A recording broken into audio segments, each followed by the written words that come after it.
Hey, Scott, how are you doing? Pretty good. I mean, it's been a minute, right, for tech IPOs, especially ones that are grabbing all the headlines like ARM is. What's your expectation here?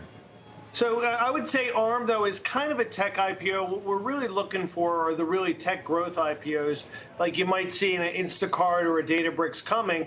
But this is, beggars can't be choosers at this part of the market.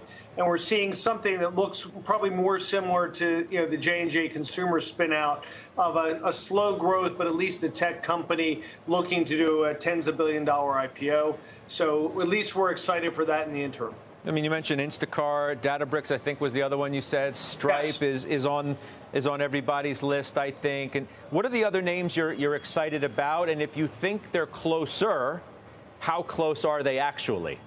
So I think you're going to see probably Databricks, Instacart, maybe a couple others go out in the fourth quarter. I think the conventional wisdom, it's plus or minus 4 or 5 high-quality companies that are willing to go out for various reasons in Q4. But then there's another wave of companies coming in 2024, high-quality consumer companies like Discord, high-quality enterprise companies like Dataiku, which is similar to a Databricks or a Snowflake, that are part of kind of the AI revolution, that are both capturing the AI zeitgeist as well as having great fundamentals in their core business. Will we be back to quote-unquote normal then as it relates to companies going public by whatever means they choose to go to the public markets, right? You guys as venture yes. capitalists have certainly had to change your own expectations in terms of time frame, maybe size as yes. well of these offerings. Are we going to get back to some state of whatever pricing. normal is?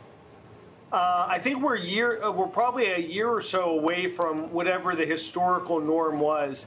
This is definitely a cyclical market. In 2021 was a wild rush to the market. I think there was 121 growth IPOs at that point. Last year was dead.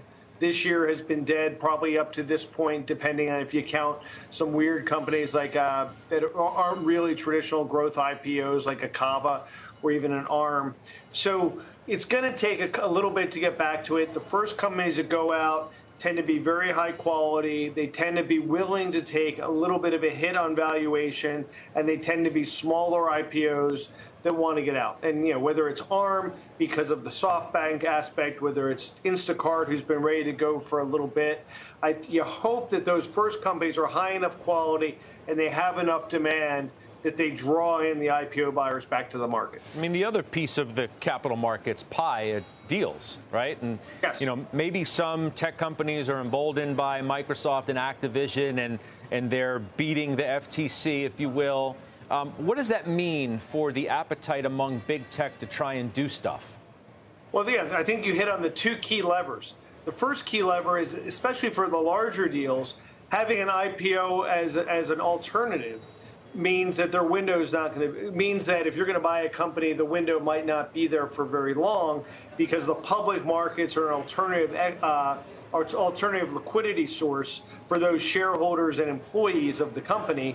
And without an IPO market, the bidders don't feel as aggressive or the need to bid before they miss the window. The second piece is, as you've alluded to, the FTC, especially under the latest leadership, has been incredibly aggressive in shutting out, especially big tech, from the M&A market of size. So they've had both a natural governor on them from a regulatory perspective and a market governor on them.